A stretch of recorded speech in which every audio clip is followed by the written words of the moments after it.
MGയുടെ പുതിയൊരു വീഡിയോയിലേക്ക് ഏവർക്കും സ്വാഗതം. വയനാട്ടിലാണ്. ബത്തേരിയിൽ നിന്ന് നമ്മൾ കൂടല്ലൂരിൽ നിന്ന് ഗുണ്ടൽപേട്ടിൽ നിന്ന് ബന്ദിപ്പൂരിൽ നിന്ന് മുതുമലയിൽ നിന്ന് മയാറിൽ നിന്ന് സിഗാര, ഈ ഭാഗങ്ങളെല്ലാം ഒന്ന് കറങ്ങിയാണ്. രാവിലെയും വൈകുന്നേരം എല്ലാം നമ്മൾ റോഡ് ട്രിപ്പുകളാണ്. പുതിയൊരു വീഡിയോയിലേക്ക് ഏവർക്കും സ്വാഗതം.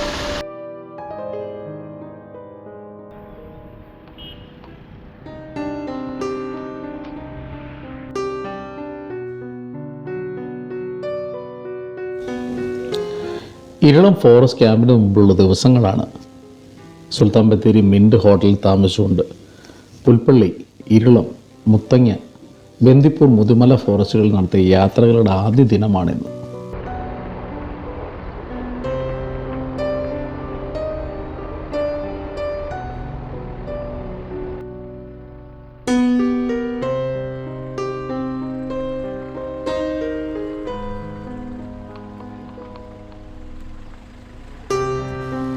ബത്തേരിയിൽ നിന്ന് ഇരുളം വരെയുള്ള കാട്ടിൽ കൂടിയുള്ള യാത്രയാണ് ഇന്ന്.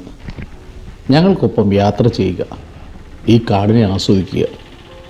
ഒപ്പം അസുലഭമായി കിട്ടുന്ന വന്യജീവി കാഴ്ചകളും കൂടിയാകുമ്പോൾ കാട് യാത്രയുടെ പൂർണ്ണതയിലേക്കാണ് നമ്മൾ എത്തുന്നത്. വന്യജീവി കാഴ്ചകളിലേക്ക് കടക്കും മുമ്പ് നമ്മുടെ ചാനൽ സബ്സ്ക്രൈബ് ചെയ്യാൻ മറക്കരുതെന്ന് ഓർമ്മിപ്പിക്കട്ടെ.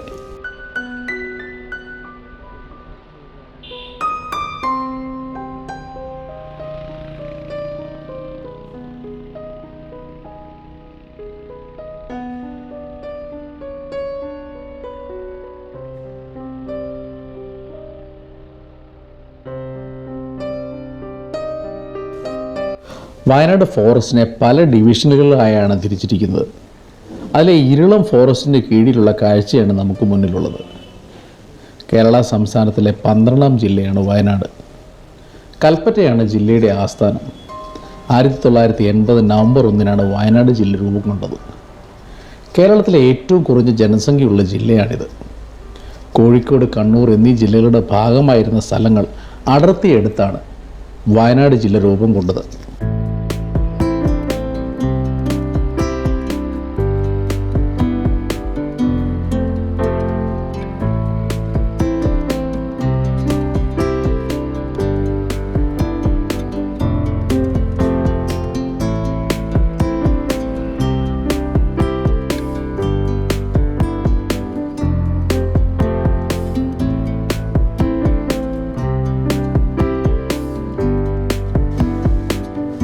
നമ്മുടെ കാഴ്ചയിൽ ഏറ്റവും കൂടുതൽ കേട്ട ഒരു പേരാണ് കബനി.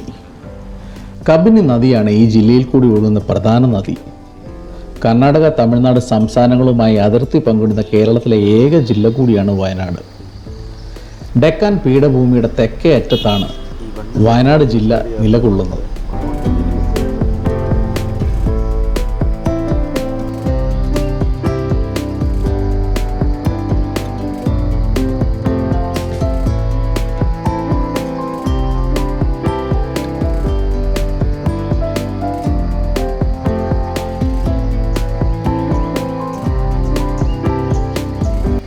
പശ്ചിമഘട്ടത്തിൻ്റെ ഒരു ഭാഗം ഇതിൽ ഉൾപ്പെടുന്നു. വയനാട് ജില്ലയുടെ മൊത്തം വിസ്തീർണം 2131 ചതുരശ്ര കിലോമീറ്ററാണ്. ഭൂവിഭാഗത്തിൻ്റെ 38% വനപ്രദേശമാണ്.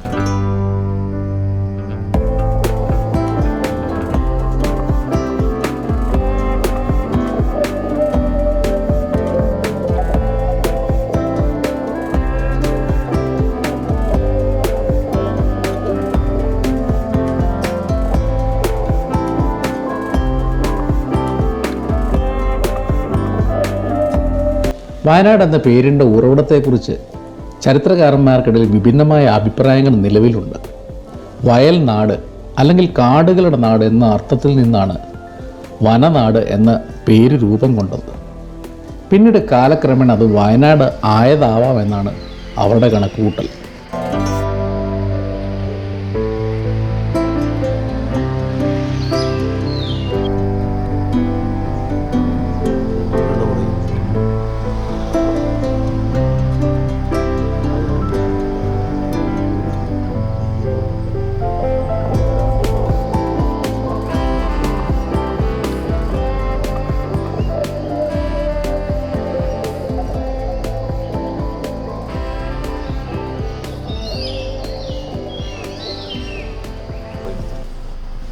സഞ്ചാരികളുടെ ഇഷ്ടസ്ഥലമായ വയനാട്ടിലെത്തിയാൽ സന്ദർശിക്കേണ്ട ചില സ്ഥലങ്ങളെക്കുറിച്ച് കേട്ടുകൊണ്ട് ഈ കാട് കാഴ്ചകൾ ആസ്വദിക്കുക.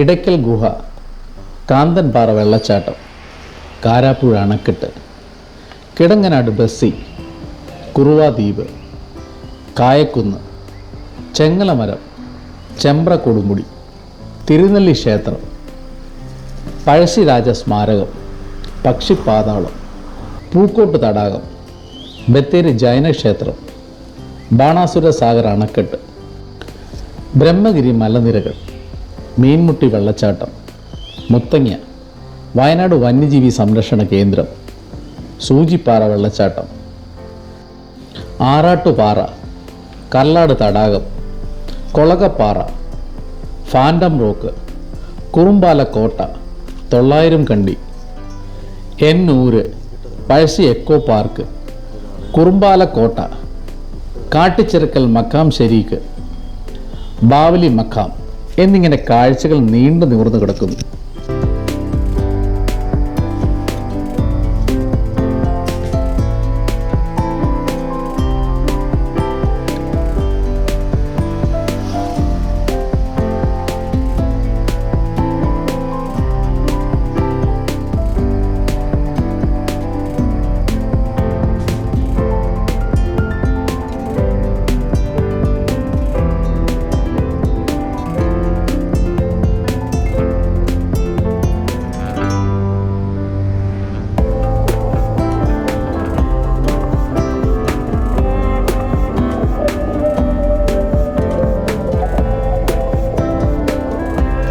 കാടും നാടുമായി ഇഴുകിച്ചേർന്നെടുക്കുന്ന സ്ഥലമാണ് വയനാട്.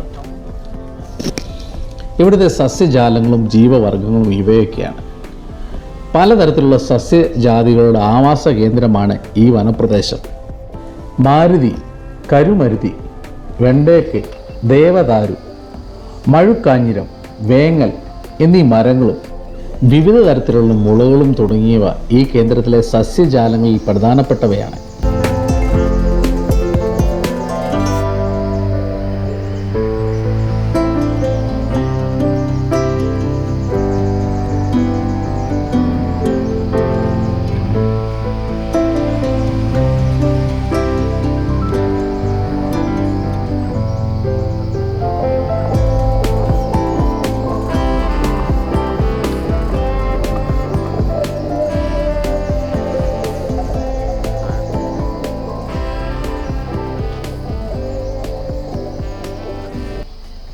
ആന, കടുവ, പുള്ളിപ്പുലി, കുരങ്ങ്, കാട്ടുനായ, കരടി, കാട്ടുപോത്ത്, കാട്ടുപൂച്ച, വിവിധതരം പാമ്പുകൾ, പല്ലികൾ എന്നിങ്ങനെ വൈവിധ്യമാർന്ന നിരവധി ജീവികളും ഈ കേന്ദ്രത്തിൽ അധിവസിക്കുന്നുണ്ട്.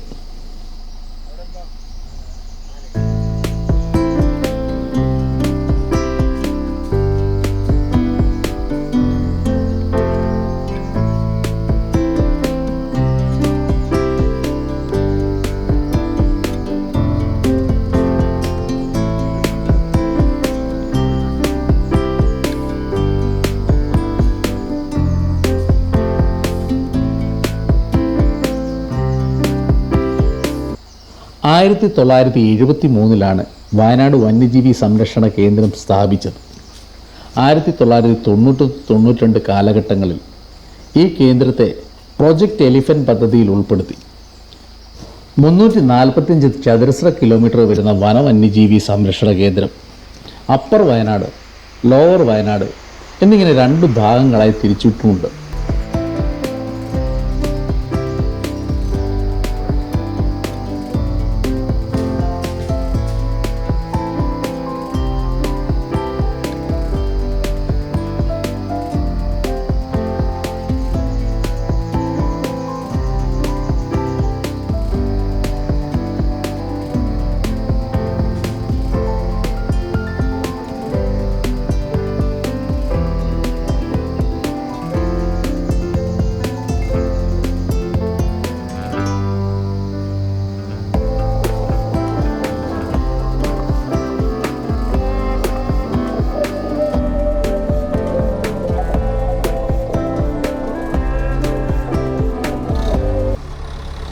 കാട്ടുവഴിയിൽ കൂടിയുള്ള യാത്രയിൽ ക്രൂരമാനം, കാട്ടുപോത്തും മാനക്കൂട്ടങ്ങളും എല്ലാം കാഴ്ചകളായപ്പോൾ ഈ വനപ്രദേശത്തെയും വയനാടിനെയും കുറിച്ചുള്ള ഒരു ചെറിയ വിവരണം മാത്രമാണ് നമ്മൾ നൽകിയത്.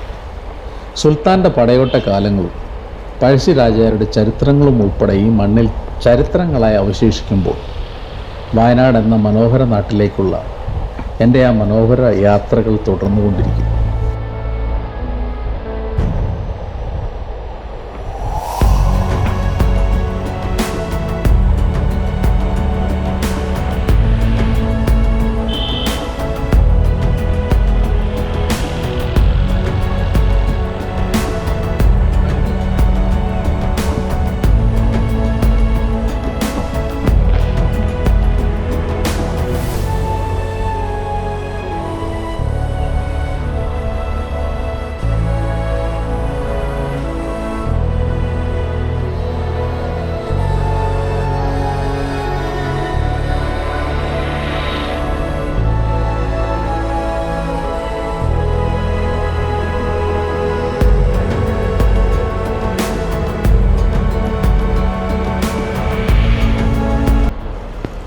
കാട്ടുവഴിയിൽ നിന്ന് ബത്തേരിയിലേക്ക് മടങ്ങിയപ്പോൾ അവിടുത്തെ ഓർമ്മകളിൽ ചില നിമിഷങ്ങൾ പങ്കുവയ്ക്കട്ടെ. വൈകിട്ടത്തെ ഭക്ഷണം ഹോട്ടലിൽ വെച്ച് തന്നെ ഞങ്ങൾ സെറ്റാക്കി. സാലഡും മുട്ട പുഴുങ്ങിയതും എല്ലാമായി ഒരു കിടിലൻ അത്താഴം. യാത്ര ഒരു നേരം ഇതുപോലുള്ള ഭക്ഷണങ്ങൾ ശീലമാക്കുകയാണ്.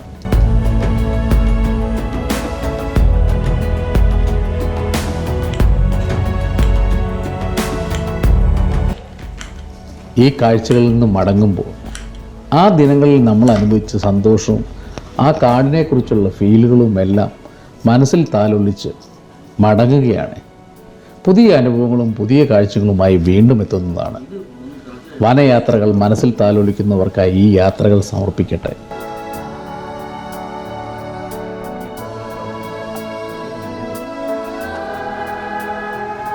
കാഴ്ചകൾ ഇഷ്ടപ്പെട്ടുവെങ്കിൽ ഈ കാഴ്ചകൾ നിങ്ങളുടെ മുമ്പിലേക്ക് വീണ്ടും എത്തുവാൻ നമ്മുടെ ചാനൽ സബ്സ്ക്രൈബ് ചെയ്യുമല്ലോ. തുടർ കാഴ്ചകളുമായി വീണ്ടും എത്തുന്നതാണ്. മടങ്ങട്ടെ. ജൂബി കരിക്കാടൻ MTA.